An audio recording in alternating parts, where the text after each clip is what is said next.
Lucknow press club Hazratganj में करणी सेना के प्रदेश अध्यक्ष आशीष सिंह राजा ने प्रेस वार्ता करी, जिसमें उन्होंने कहा कि करणी सेना हिंदू धर्म के हित के कार्य करने के लिए प्रतिबद्ध है।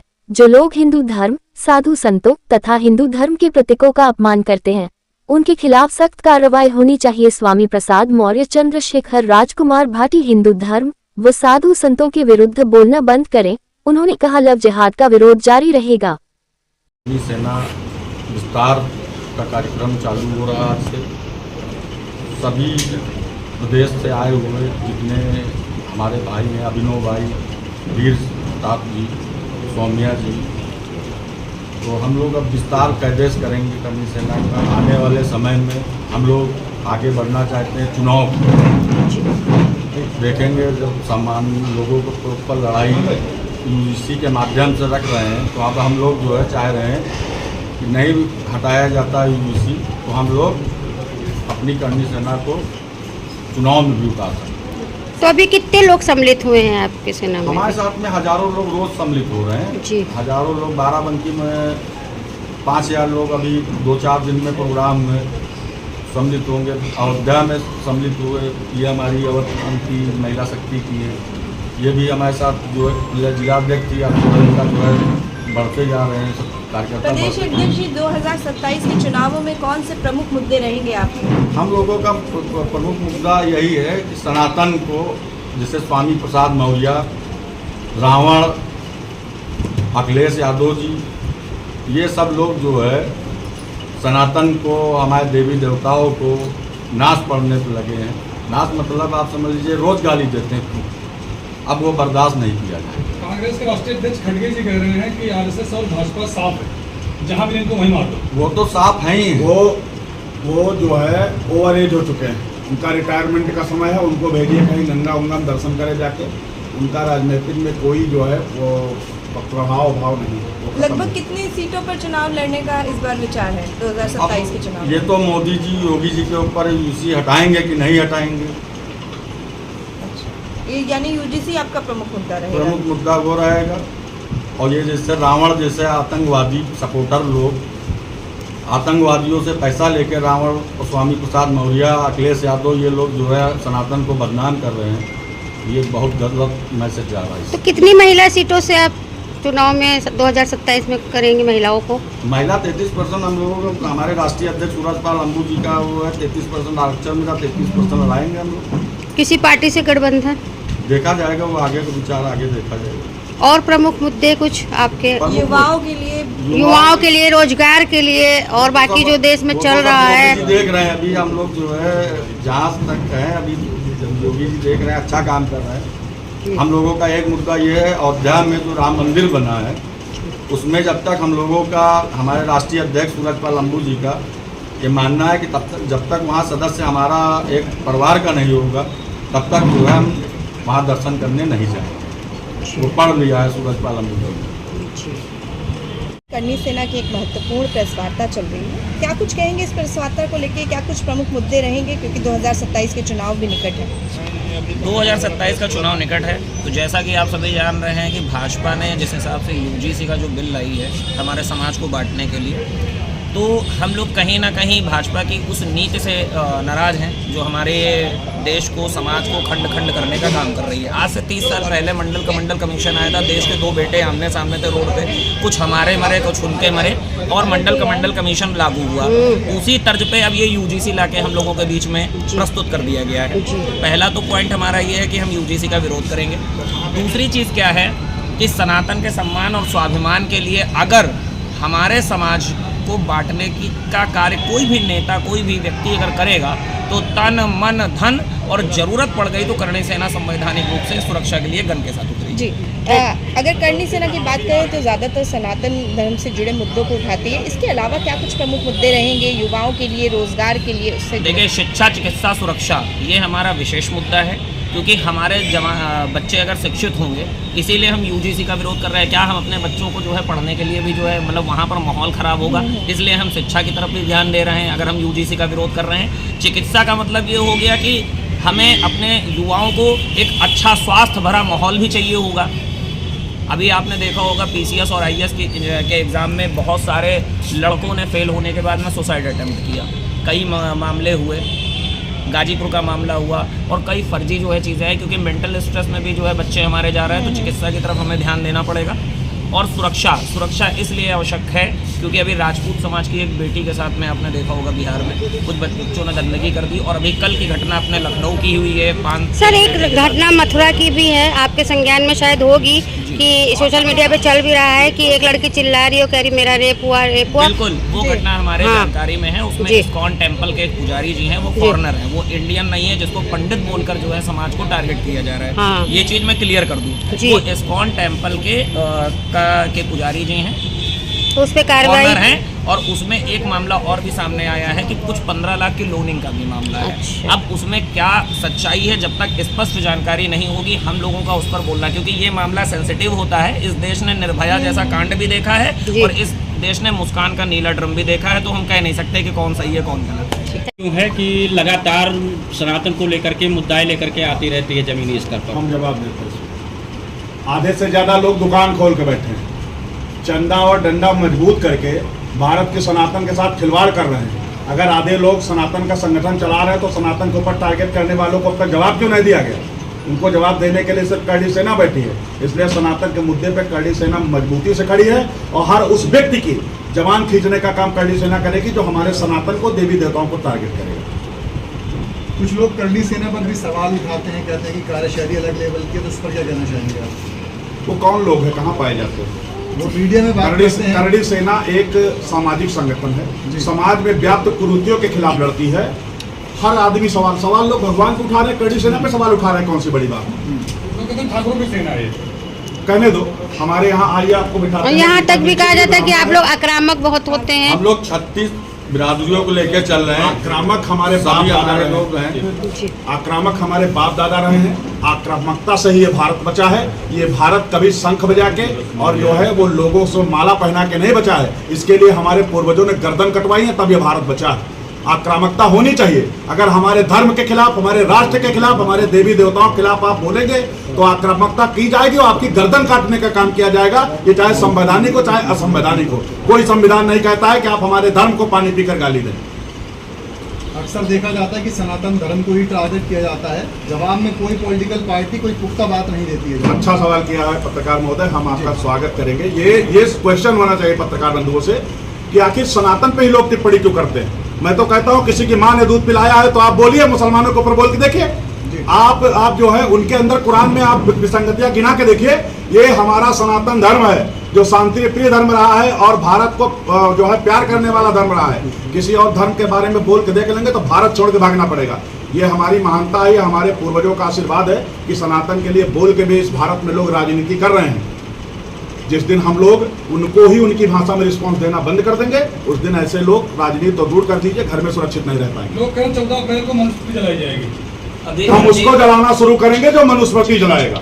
अगर किसी की अम्मा ने दूध पिलाया तो मनुस्मृति जला के देखिए। करड़ी सेना डंडा झंडा के साथ खड़ी है। हम ऐसे इंसान को जला देंगे जो मनुस्मृति की तरफ आंख उठा के देखेगा। लेकिन जब भीमराव अम्बेडकर साहब की बात आती है, 14 अप्रैल को कहा जाता है कि पूरे देश ने मनाई है उनकी जयंती। ये हमारे देश का दुर्भाग्य है कि एक भारत रत्न बाबा साहब भीमराव अंबेडकर को केवल लोग राजनीतिक मुद्दे पर इस्तेमाल करना चाहते हैं। क्या वास्तव में जो बाबा साहब की बात करते हैं वो बाबा साहब के साथ खड़े हैं? बाराबंकी में प्रतिमा तोड़ दी गई, कितने राजनीतिक संगठन, कितने नेता सामने आए, कितने लोगों ने ट्वीट किया? केवल बाबा साहब के सपनों को बेच रहे हैं नेता लोग।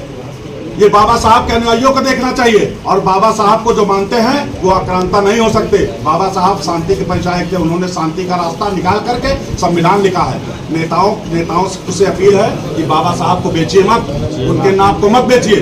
उनकी आप मूर्तियां लगवा के, मूर्तियां तोड़वा करके और राजनीतिक जो है वो लाभ लेने का प्रयास करते हैं। हमारे दलित भाइयों को बरगला करके आप राजनीति कर रहे हैं। ये सब केवल राजनीतिक स्टंट है। बाबा साहब को मानने वाले लोग ही बाबा साहब के सपनों को बेच रहे हैं। योगी जी ने कल की बैठक में कहा कि जो भीमराव अम्बेडकर की जो मूर्तियां उनके अनावरण के लिए, उनके शुद्धिकरण के लिए और पैसा खर्चा किया जाएगा। नहीं, ये ठीक बात है, ठीक बात है। अच्छा कार्य है, अच्छा कार्य है, पहले काम और योगी अच्छा जी करना चाहिए। योगी जी को घेरने का ही प्रयास सब लोग कर रहे हैं। योगी जी की लोकप्रियता से बाकी नेता डरे हुए हैं, इसलिए उत्तर प्रदेश का माहौल खराब करने में लोग बिल्कुल सही बात। पत्रकार बंधुओं को मेरा नमस्कार। आज हम यहाँ करणी सेना के संगठन के विस्तार को लेकर और जो क्षेत्र में परेशानियाँ क्षत्रियों सनातन लोगों के साथ चल रही हैं उसको लेकर विस्तृत चर्चा करेंगे और हमारे संगठन में जो नई नियुक्तियाँ हुई हैं उनको लेकर विशेष आपके सामने समक्ष रखा जाएगा कि कौन कौन हमारे नए पदाधिकारी सम्मिलित हुए हैं हमारे साथ। आशीष सिंह राजा जी हमारे प्रदेश अध्यक्ष हमारे साथ उपस्थित हैं। आप हमारे कार्यकारी अध्यक्ष अभिनव सिंह जी हैं। आप हमारी महिला शक्ति की जो है संगठन महामंत्री हैं राष्ट्रीय। आप हमारी अवध प्रांत की महिला शक्ति की अध्यक्ष बैठी हैं। आप हमारे महेश शुक्ला जी हैं, वरिष्ठ प्रदेश उपाध्यक्ष जी बैठे हैं और हमारे दीपक दीक्षित भाई बैठे हैं जो कि प्रवक्ता हैं हमारे। तो आगे मैं आमंत्रित करना चाहूँगा अपने आशीष भाई को जो आज की ब्रीफिंग स्टार्ट करेंगे। संगठन में सभी लोग उपस्थित हैं। आप देखेंगे यहाँ पर शुक्ला जी हैं, दीक्षित जी हैं, सभी धर्मों सभी जातियों सभी लोगों को लेकर चल रहे हैं। सभी जो है यादव ठाकुर पंडित हमारा सभी लोग मेन एजेंडा है सनातन को मजबूत करना। जो सरकार सनातन के साथ खड़ी है करणी सेना उसके साथ तन मन धन से खड़ी है और जो सनातन का विरोध करेगा करणी सेना उसका विरोध करेगी, ये स्वाभाविक है। सर अभी आपने बताया कि 2027 में मेरा अहम मुद्दा यूजीसी को लेकर के होगा, तो अहम मुद्दा यूजीसी को ही लेकर के हो, बाकी बहुत सारी समस्याएं भी हैं देश में। नहीं, मुद्दे तमाम हैं। मुद्दे आप देख रहे हैं कि हमने सरकार बनाई थी सनातन संस्कृति की, सनातन धर्म की, केंद्र में और राज्य में। आज हम लोगों को क्या दिया जा रहा है? आप नियम लाना था आपको विद्यार्थियों के लिए, नियम आप विद्यार्थियों को बांटने के लिए ले आए, तो ये बिल्कुल बर्दाश्त नहीं किया जाएगा। हमको आपस में अभी तक हिंदू मुस्लिम के एजेंडे पर सरकार काम कर रही थी, अब जातियों के एजेंडे पर काम करने लगी, तो ये काम बंद करिए। सनातन की आत्मा है करणी सेना, और करणी सेना ने यदि सनातन के लिए काम करना बंद कर दिया तो लोगों की सरकार और लोगों की गद्दी चली जाएगी। आप देखिए हमारे लोगों पे, खास करके सनातन का काम करने वालों पे 10-10 मुकदमे लगाए जा रहे हैं, जब सरकार सनातन के मुकदमे लगा कौन रहा है? किससे फंडेड है अधिकारी जो आज सनातन को टारगेट कर रहे हैं? ये खेल अब नहीं होने दिया जाएगा। करणी सेना, यदि करणी सेना या सनातन पर लड़ाई लड़ने वालों को मुकदमे लगाए जाएंगे तो इसका मैं विरोध करूंगा, वो सरकार चाहे अपनी हो या किसी गैर की हो। मुकदमा SC/ST का मुकदमा देखिए, अभी हमारे बाराबंकी में हमने चंद्रशेखर रावण का विरोध किया था कि किसी भी ऐसे आदमी को जो सनातन का विरोध करता है, जो देवी देवताओं का विरोध करता है, उसको बाराबंकी नहीं आने देंगे। उसके बाद भी सरकार ने उसका कार्यक्रम लगवाया, अपने आप तो नहीं आया वो, हमें हाउस अरेस्ट कर लिया गया। लगातार वो देवी देवताओं को गाली दे रहा। कहां से आती है इतनी ताकत? यदि सरकार सनातन संस्कृति की है तो कौन दे रहा है इसको ऐसी हिम्मत जो हमारे सरकार को टारगेट कर रहा है, हमारे लोगों को टारगेट कर, हमारे भगवान को गाली दे रहा है? स्वामी प्रसाद मौर्य जैसे 2 कौड़ी के लोग आज खड़े होकर भगवान राम पर सवाल उठा रहे हैं। ये सरकार की हिम्मत नहीं है, सरकार का बढ़ावा नहीं। कौन दे रहा है ऐसा बढ़ावा? ऐसी गतिविधियां कतई बर्दाश्त नहीं करेंगे हम लोग। और अगर हरिजन एक्ट अधिनियम का दुरुपयोग करने के लिए बाध्य होंगे, चाहे लाइन ऑर्डर हाथ में हो, चाहे लाइन ऑर्डर खाक में हो, बिल्कुल परवाह नहीं करेंगे। सर, मेरा सवाल आपसे ये है कि पश्चिम बंगाल में हाल में चुनाव हुए हैं और ऐसे में नए अधिकारी को ही गिरफ्तार करने के लिए सुप्रीम कोर्ट को दखल देना पड़ता है। वहीं टीएमसी के नेता कह रहे हैं कि बीजेपी RSS जहां देखो मार डालो। इस पर आप बिल्कुल सही सवाल है। सरकार किसकी है केंद्र में? भाजपा की। राज्य में कितने राज्यों में भाजपा सरकार है? कहाँ गए अमित शाह जी? बड़ी बड़ी बातें करने वाले क्या इनके दावे खोखले हैं? बंगाल में आप जो है केंद्र में हैं, बंगाल को टाइट करिए, लगाइए वहाँ PSC, लगाइए मिलिट्री, सुरक्षा की कमी थोड़ा ना है। आपके पास अस्त्र शस्त्र, आपके पास सारी सुविधा उपलब्ध है, ठीक करिए इनको। ये सब केवल सिगुफेबाजी है। ये राजनीतिक अपनी जो है वो कद बढ़ाने का तरीका है कि RSS को खत्म कर दीजिए। दुनिया किसी की औकात है? जो सनातन पर काम करने वाले लोगों को उंगली उठाइए। सरकार सनातन संस्कृति है, लोगों को बरगलाने पे नहीं आना है। और दूसरी चीज हम आपको बता दें कि आज केवल और केवल, हमने आपको पहले बताया अभी भी, कि सनातन को जितना आसानी से टारगेट किया जा रहा है, बैठे हुए अधिकारियों को सोचना चाहिए कि जिस दिन हम लोग लड़ना बंद कर देंगे ना, तो ऐसे अधिकारियों को उत्तर प्रदेश नहीं भारत में शरण नहीं मिलेगी, जो आज पश्चिम बंगाल में है, क्योंकि वहाँ सनातनी कमजोर है। हम लोगों को मौका दीजिए ना, जाने का मौका दीजिए करणी सेना को बंगाल में। वहाँ भगवा झंडा लहरा के और ममता जी को हरा के हम लोग वापस लौटाएंगे। इतनी क्षमता करणी सेना रखती है। पुराने तरीके खरीद फरोख्त करें। अब ठाकुर अमर सिंह तो रहे नहीं तो दलाली करें इनकी। लेकिन वर्तमान में कौन लोग अब रोकना जो चाह रहा है वो आप भी समझ रहे हैं, हम भी समझ रहे हैं, लेकिन वो रुकने वाले नहीं योगी जी। वो देश के आने वाले समय के जब तक यहाँ रहेंगे, उत्तर प्रदेश के मुख्यमंत्री रहेंगे, बाद में वो प्रधानमंत्री बनेंगे। राम मंदिर का इतना बड़ा मुद्दा था 500 सालों का, वो योगी जी की ही देन थी, जो आज योगी जी मोदी जी उठाए उसको, लेकिन आज बनके तैयार तो हुआ। अब मथुरा की बारी, करनी सेना चाहती मथुरा पे जल्दी से जल्दी तैयारी शुरू करें, नहीं तो करनी सेना तैयारी शुरू करके बैठी। करनी सेना के द्वारा भी आप लोग पक्षकार हैं कोर्ट में? करनी सेना के पक्षकार हर जगह हैं। कोर्ट में हमारे जो है लोग हैं, हमारे सदस्य हैं, हमारे करनी सेना के लोग हैं, वो सब उसमें हैं। जो लड़ने वाले हैं वो लीगल टीम जगह मिली कहाँ? जो लड़ने वाले थे उनको जगह मिली कहाँ? लड़ने वाले राम मंदिर में छत्तीसों का कोई सदस्य नहीं है। ट्रस्ट में जो लोग बनाए गए हैं उनके घर से कितने लोग ऐसे थे जो वहाँ पर जाके लड़ाई लड़े, जिन्होंने खून बहाया है? उनमें से कोई नहीं है। ये हमारा विरोध है और तब तक हम उसमें हमारे राष्ट्रीय अध्यक्ष जी ने जाने से इनकार कर दिया है, जब तक उन लोगों को जगह नहीं मिलेगी जिन्होंने अपना खून बहाया है वहाँ। कोर्ट से तो हमें उम्मीद यही लगा कि हम लोग बैठे स्टे दिया गया तो हम लोगों को पक्ष में रखा जाएगा। 2012 वाला नियम लागू किया। माननीय न्यायालय से फटकार लगी है उन लोगों को जिन्होंने विसंगति फैलाने की कोशिश। हमारे राष्ट्रीय अध्यक्ष जी तो हमेशा कहते हैं धर्मेंद्र प्रसाद जी का इस्तीफा लेना चाहिए। आपके पक्ष में हमारे राष्ट्रीय अध्यक्ष का निर्णय हमारे लिए